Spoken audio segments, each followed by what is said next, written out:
3 or 4 times a year, depending on what's happening. Yeah. Oh, I'm glad we could catch you this time. Yeah, it's good. Where do you stay when you come? At the Western. Where else? Perfect. Yeah.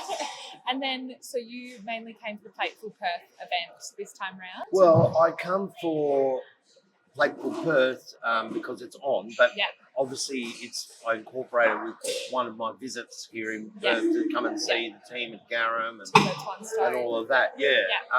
Actually, it's 3 with one stone because I'm also staying on to do to help Roan with his exhibition at the Western Australian Gallery. So we're doing that as well. So we're doing. There's a lot going on this visit.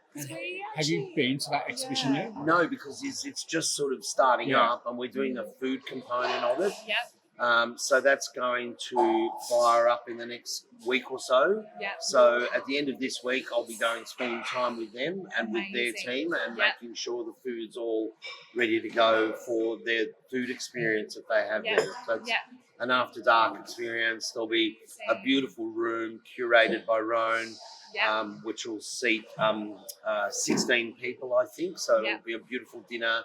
And there's a bar experience as well. So it's going to be pretty special. I've seen some of the imagery of it, and I've met Roan, and he's a wonderful man, and his work is outstanding. So that'll be really, really good. Because I actually haven't been to the exhibition, but Jace went. I've been to went to the opening of the exhibition. It's probably one of the best art exhibitions I've ever been to. Well, there you go. And I spent a lot of time in art galleries. The attention to detail in every little thing was just fantastic. Absolutely amazing. I went to see one of his murals in Melbourne, and it had like tears coming off. It almost looked like the rain had come before he'd finished doing the piece.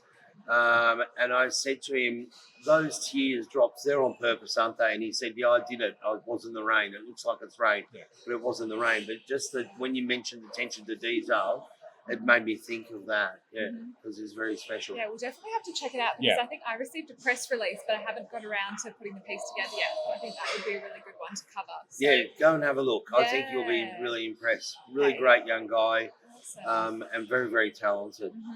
I'm also hoping to come to that dinner. So great. Well, it's a series of these dinners, so they're going to do it on a Thursday, Friday, Saturday. They'll do 2 seatings each night, and they'll do it. It's going to be indefinitely, so they'll do it for a while, I guess, while the exhibition's on. But just you get tickets. Yeah, definitely. I thought it was just a one-off. No, it's not a one-off. They're going to do it. So there's a caterer that's going to curate it while I'm not here. So my job next week is to go there and just make sure that they're up to speed and they've got everything organised. And then I'll be there for the first couple, and then I'll go back and they'll keep doing them, rolling them out. Amazing. So it's exciting. Yeah, it's very, really good. Very exciting. Everything happening. So when we Google you, Wikipedia describes you as an Italian-Australian chef and media personality who owns several restaurants in Melbourne. But how would you describe yourself? I'd like to think of myself foremost as a cook. That's my background. That's how I was raised in my family and by my father, who was a great chef. And so, the first thing that a great chef has to learn is how to cook really beautiful food. And I learned that through my mum and dad, and also working with other great people in our restaurant community.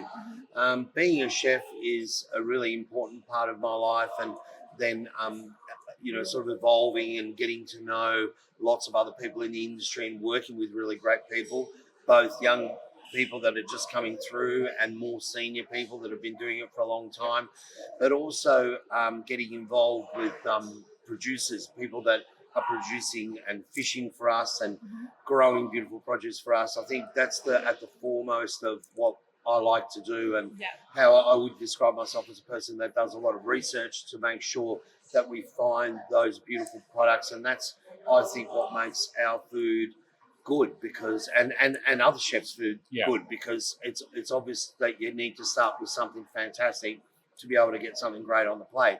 And I'm a simple person. I like simple things, but I like good things, things of really high quality. And I think sometimes, you can overcomplicate things. You don't necessarily need to overcomplicate something just for its own sake. It can be really simple, but it can be absolutely delicious. Well, what I found, so I used to, when cooking myself, I used to be on the more complicated side and think that when you're creating food, it needs to be complex and has to have this. But now, having worked in the industry for a number of years, like talking to chefs like yourself and that sort of thing, I've realised that simple actually is better anyway. Especially when it comes to Italian food, like having one or two ingredients that work well, and just having a really simple recipe just actually works better. Well, I think that's a key. I think sometimes you sort of, especially when you're a younger chef, I think you sort of think, what can I add to this to make it better? And sometimes I think it's, what can I take away from this to make it better? And, you learn that through, I've just recently come back from Italy, and we was lucky enough to go to a few different locations: Cortina, Florence, Rome, Asti. And some of the best food we had was not so much the 2 Michelin star restaurants we ate at, which was great as well. Don't get me wrong, I like all of it. I love the whole spectrum of what the culinary arts has to offer. But some of the best meals we had were in the small little trattorias where, Mama and Papa are still cooking out the back, and they're putting a lot of love and soul into that food and cooking like what they would be cooking for their own families. So it's not about complexity. And also another thing I might add on that point is that people think that simple might be easy, but in actual fact, keeping things simple and still making something amazing out of it is quite complex in itself. There's nowhere to hide. You have to do it well. You have to respect the food that you're using, and you have to have those 1 or 2 or 3 ingredients shining for you with the right amount of seasoning and the right amount of cooking. And so it can be quite hard. Simple is not an excuse for lazy cooking. No. Love that. And I completely agree with you about the small trattorias in Italy being some of the best meals you'll ever eat, because I actually spent 6 weeks over there last year, and we were just exploring, finding the places that were off the beaten track and really old and just so much character. And they're so much better than the ones you find on the main drags with the amazing views. The food is just more authentic, and I don't know, it's just the experience. I think so much, more than the food. It's the entire experience of actually being there. I think you touched on a very key ingredient there when you said the word authentic. Authentic is a really important part of what we do in our world, in all of our restaurants. And I think that you can actually explore a more creative dish, but still have authenticity about it. So, for example, if we're doing something in our upstairs restaurant at Florentino and we want it to be a bit more elegantly presented and a little bit more high-end, but it still needs to have that authenticity about it. It still needs to have a postcode that says, I am Italian. It can't just be ingredients thrown together on the plate for the sake of, because then it loses that authentic nature. And the places you're describing, like the little agriturismos of Italy, where you're traveling around and, they are really just cooking. You're eating the food that they're cooking for their own families. And that authenticity is truly there. And they're also using produce generally in those areas that's never traveled. Like if you're near a seaside town, it's the fish from their ocean. It's the fishmonger that's brought in the catch of the day. It might be a little octopus. It might be a razor clam. It might be whatever is available at the market on that day. Same as if you're in the countryside, you might be eating, venison that's just been, shot a few weeks before and hung. The local cheese is very important. The local wines are very important. And generally speaking, you're drinking wines that are fantastic at a really good price because they've only just come from down the road. So, you get a bit spoiled, for choice when you're there and traveling in those places. So out of curiosity, as I love my wines, I love my Italian wines, what are your go-to wines? Oh, look, if we're talking about, I love different countries, and I like in our restaurant back home and here we like having a bit of an international, focus, but we also love to focus on local wines. So obviously, WA and Perth for Garum is a big thing. but our Italian heritage is really, really important. So let me speak to that. So I love things like the Nebbiolos of Piemonte, which are the great Barbarescos, things like the great Barolos. But then when we talk about the Veneto, which is where my mother comes from, I love a fantastic Soave, a Valpolicella, an Amarone. And then if we're moving down through Tuscany, Chianti to me is fantastic, Chianti but Classico. beautiful. There's some beautiful Chianti, some beautiful Brunellos around that are just to die for. Then there's your rock and roll stars like your Sassacayas and Antinori Tignanellos and all of that. They're pretty up there in price, but if you get a chance, of course, they're great. But you can drink beautiful Chiantis that aren't at that price range, or beautiful Italian wines rather that aren't at that price range as well. Moving further down south to where my father comes from, you can't go past a beautiful Primitivo, which is their terminology for a Zinfandel. It's usually what they grow around Puglia, where my dad was from. So I've got quite a big range of different wines that I like. Go to on an afternoon when I'm knocked off from work, a great Soave, especially on a warm day. I just love it. Thirst quenching and just delicious. It's one of the wines I think more places need to have on their menu. I love Soave. So it's few beautiful. people know about it. It's just such a refreshing, fruity. Anyway, it is delicious. It's You're just right. delicious. Yeah. And sorry, what was the name of the town where your mum was from? I got Puglia. Well, Puglia is the region where my dad was from, but he comes from a town called Carosino. How do I spell that? Carosino. Carosino. You look it up. Carosino. And my mum's from the Veneto, but she's from a city called Verona. Oh, wow. Verona, the city of I love. went there and I loved it. It was so Romeo and romantic. Juliet. Yeah. Yep, that was amazing. Perfect. Thank you so much. And so we were speaking about good food before, but how would you actually describe it, good food? I think good food is, again, going back to starting with great primary produce that's been cared for. Working with suppliers that are like-minded, that have great animal husbandry, that, grow their produce in the most beautiful way they can. But once it gets onto the kitchen bench, it's about having respect for what these people have done with their produce and not just taking it for granted. Too many times there's food in front of us and we go, oh, that's fine, just take a piece off here and waste this and waste that. It's like, this produce is special. It's been given to us by an act of love. It's been grown with a lot of passion. So you must respect every part of that animal, every part of those vegetables, and make sure that it's all getting used properly. And the care that's gone into growing it and producing it is the same level of care that you put into a dish. And if you put that amount of care into a dish, then I believe you're going to end up with good food. And that's what good food is to me. Flavoursome, delicious, wholesome. And when you make something as simple as, what can I find as an example? A beautiful pasta fagioli, let's say, and somebody puts that, and you've allowed it the time to cook away gently and slowly for all those flavors to develop in the pot and not just try to rush it through. And somebody puts that first spoonful in their mouth and they roll their eyes and go, Mamma mia, then it's good food. Yeah.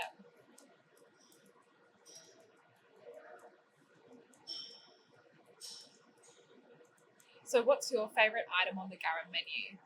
Look, I have lots of favourites and it's really hard to pick. It's like trying to pick what your favourite child is. You always have one. one. You can't say it. But the one of the things I love is my papa's lamb recipe that's on there because my father showed me how to cook it when I was a really young boy, and we've cooked the same ever since. And Paolo, our head chef here, does an amazing job with it. All the pasta section is fabulous because it reminds me of just being in Rome, and we play to the classics. We've got the cacio e pepe, the carbonara, all those things that as soon as and as I said, I just recently came back from there and I spent a couple of days in Rome. And the first thing I went and ordered in a restaurant was a carbonara because it's just like I'm home. Yeah. It's fantastic. Yeah. So I just love it. And so the whole pasta section of the team does a really good job with here, as they do with the rest of the stuff, the desserts and everything else. But the main thing is about Garum is that it's an authentic Roman osteria, and it plays to that. And I think it plays to that very well. It's in a setting which the room speaks to you of being in a Roman environment. It's got that Italianate kind of architecture with, I guess you'd say a contemporary fit out, but also very much a timeless fit out. It is a beautiful building. It's absolutely It's stunning, stunning, isn't it? and I love the it. archways. When I first walked in here, and it was nothing. It was just a shell, and it was just this building and holes in the floor and everything. I said, this is where I want to have our restaurant in Perth. And so that's how it all, because I was inspired by the building, and then we were looking for, what are we going to call this restaurant? What's it going to be? What's the concept?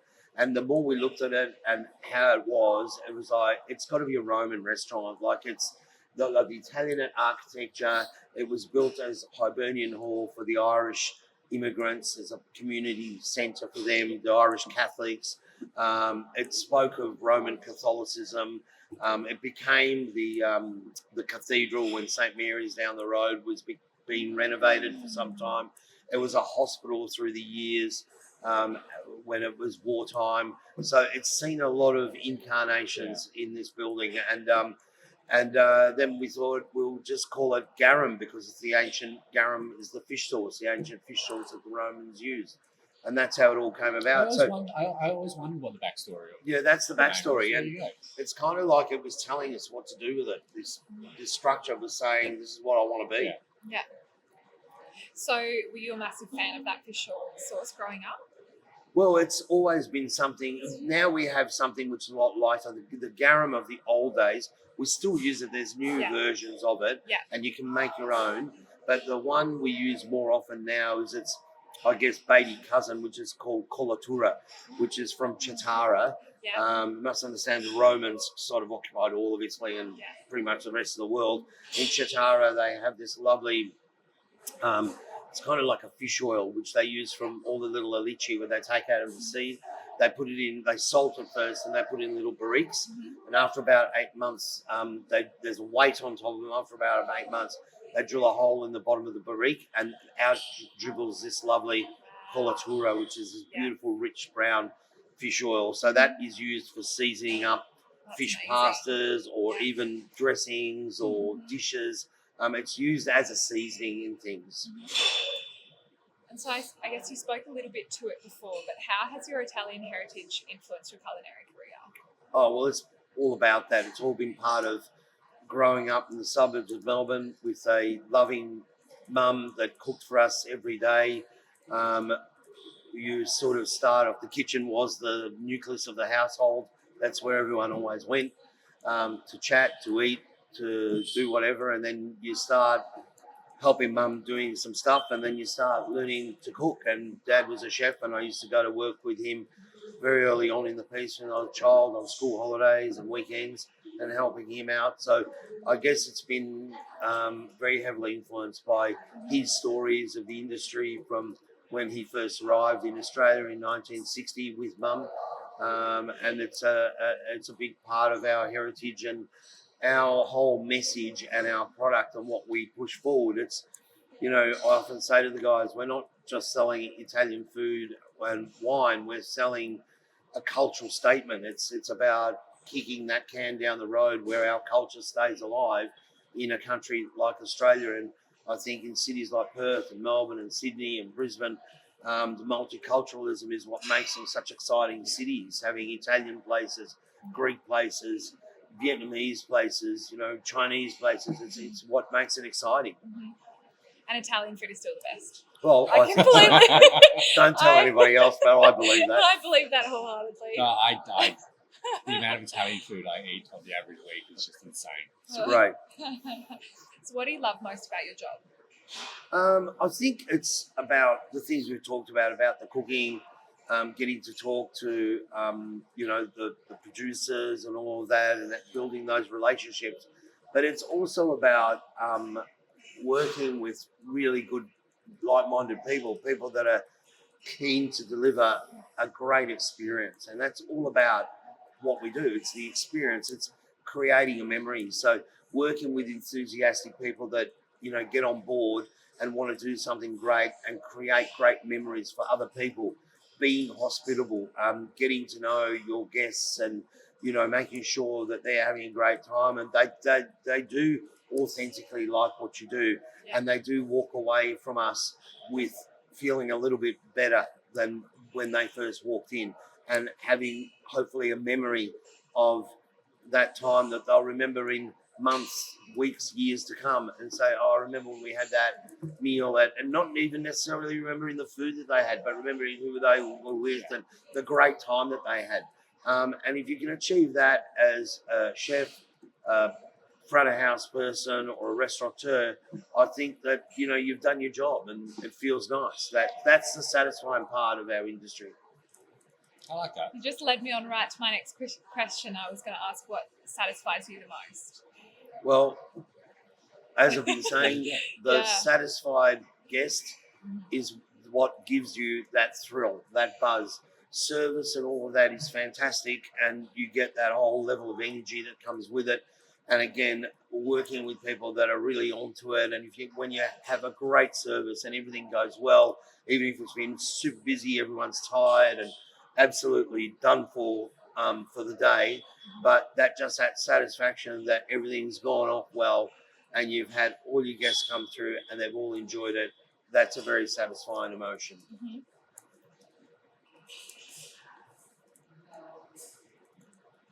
So just to confirm, you were born in Melbourne? I was, yep. Yep. And you've always lived in Melbourne? Melbourne, born and bred, always lived there, but travelled extensively and found some new homes away from home, like Perth. Good answer.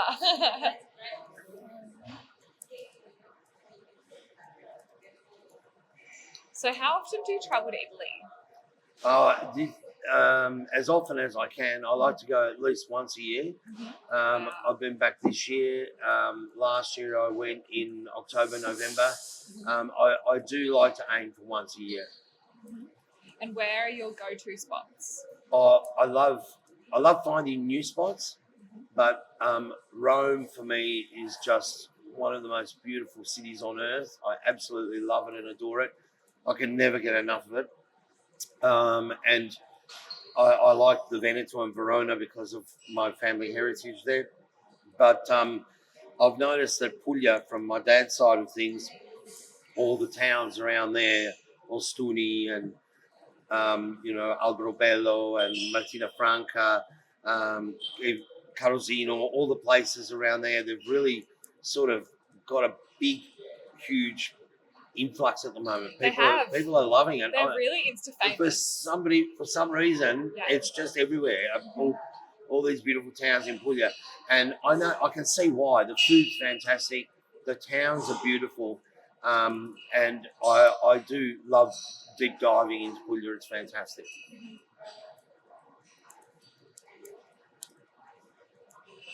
And how would you describe the difference between your Melbourne and Perth restaurants? I wouldn't go as far as to say there's huge differences. I think they're different in the sense that they play to the produce that's available here more readily. Although, having said that, we use a lot of WA produce in Melbourne as well. But I think there's a lot of places that are popping up that almost remind me of Melbourne restaurants, these days, when you're in Perth or in Brisbane for that matter. They've got that sort of, I don't know, is it bad to describe Melbourne as a darker, moodier kind of feel? No. We got colder weather. We have colder weather. I think that's where we differ a lot. But we do have our fair share of sunshine. But over here, you wouldn't know it today, but over here it's quite a lot sunnier on a more regular basis. So I think restaurants play to that, and rightly so. But I do believe the quality of restaurants in Perth is very, very much of an international standard nowadays. And there's so many new openings going on, and you get pushed to find a bad meal around Perth these days. The foodie game in general across Australia is just It's elevated. just elevated. It's just, I don't know. Like going to Brisbane as well. Like what's happened there? I mean, it used to be Sydney, Melbourne. That's all anyone ever talks about. But now you go to Brisbane and you find such amazing restaurants here, and it's the same here. Same here, same in Adelaide, Same in Adelaide. Yeah, I haven't been there. Adelaide punches I haven't been there for a while, admittedly, but I have lots of friends that go there and come back, and they describe some of the places that they go to, and I think, my God, that's like a tiny city, but they're doing such great things. It's amazing. But isn't that great to see that we have actually evolved so far in such a short amount of time? Yeah, 100%. So when you're off the clock, where's your favourite place to eat? We can do maybe a Melbourne one and a Perth one. Well, I do love Delizio. I go there. I enjoy it there. I think he does a really good job there for Perth. And there's so many other lovely Perth restaurants that I go to. I go up the road to it's the Treasury. Post. Not Post. The other one there. I've been to Post. That's good too. Post, but Long Gym. Long Gym I've been to. There's one more casual one there. The Petition Kitchen. I'd sort of drop in there for a a cheeky getaway. Sometimes a glass of wine, a plate of something. So I do enjoy that. In Melbourne, I obviously like hanging around in my places, but I do have some other favourites. I go to some of the not renovated, but newly inspired pubs around town that I think are getting a really good run at the moment, like the Royal Oak. And I like Ronnie DiStasio's new pizzeria that he's done in Carlton. I think he does a great job there, and it's a beautiful, casual environment, but still very elegant, so I enjoy going there. And I love Francois in Melbourne too. I go there quite a lot. I'll have to add those to the list. Yeah. Add them to the list, What was the name of the new pizzeria, sorry? It's Ronnie. It's called DiStasio. DiStasio Carlton. Perfect. Thank you. How would you describe the experience of dining at Garum? I would say, again, going back to those key words, our pillars, it's authentic. I think the team are professional and look after you, but they're not stuffy. They're very friendly and it's very relaxed. And the guys in the kitchen are very, very passionate about what they do. Paolo, our head chef, is extremely passionate and just loves it. In fact, he ran away and went down to the kitchen rather than talk to us because he knows he's got a big week on. But yeah, I think just that you walk in, it's a great feeling from the atmospheric point of view, friendliness of the team, and the authentic produce that you get.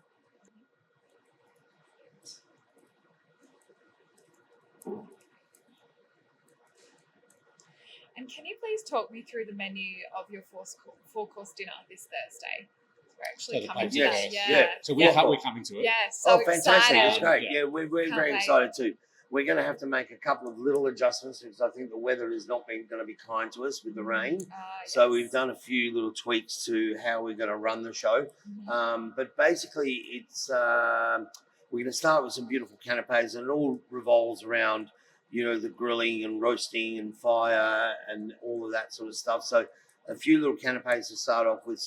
One of them's going to have some grilled octopus involved in it, and we're going to do like a grilled melon and prosciutto little number. Amazing. Then we're doing a beautiful swordfish, which we're going to smoke.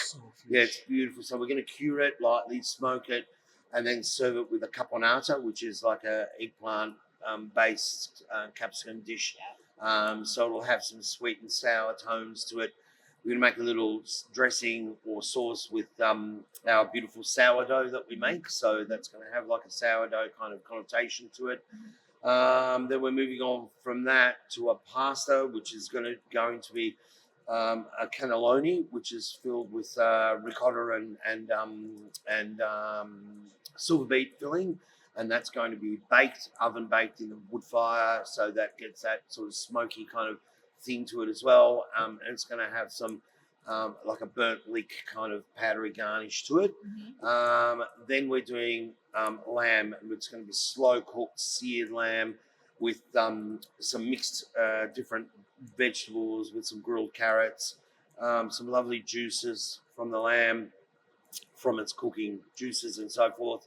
And then Paolo has got this wonderful chocolate tart which is produced or is making today, and we're going to do a beautiful Italian meringue which we're burning on top, and we're doing a burnt orange ice cream with that. Well, if you need someone to be a taste tester today, just make sure it's up to scratch. I'm happy to volunteer. Absolutely.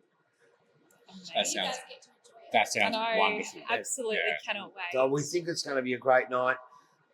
We really wanted the weather to hold out a bit more, but it's fine. We're just going to make some little adjustments, and it'll be just as good. We've got a really good wine partner as well. Let's not forget the Voyager Estate. So we got some real good, really beautiful wines to match up. So it'll be a real food and wine treat. It'll be nice. Yeah. Funny enough, I was drinking Voyager Estate wines on Sunday night. There you go. There you go. Well, they do a good job. So we like partnering with, and they've been with us for a long time with our Garum label wine. So they partnered up with us 6 years ago to do that. And obviously we have our favourites, that we like to do stuff with, but and some of the newcomers as well. But it's good to give everybody a bit of a look in. And I wanted to ask you what you eat in a day, because everyone thinks chefs eat their own food. But I was wondering, are you a sucker for something like Wheat Bix or anything weird or wonderful that you just go towards? I do like to eat good food. I generally don't like to eat a lot during the day.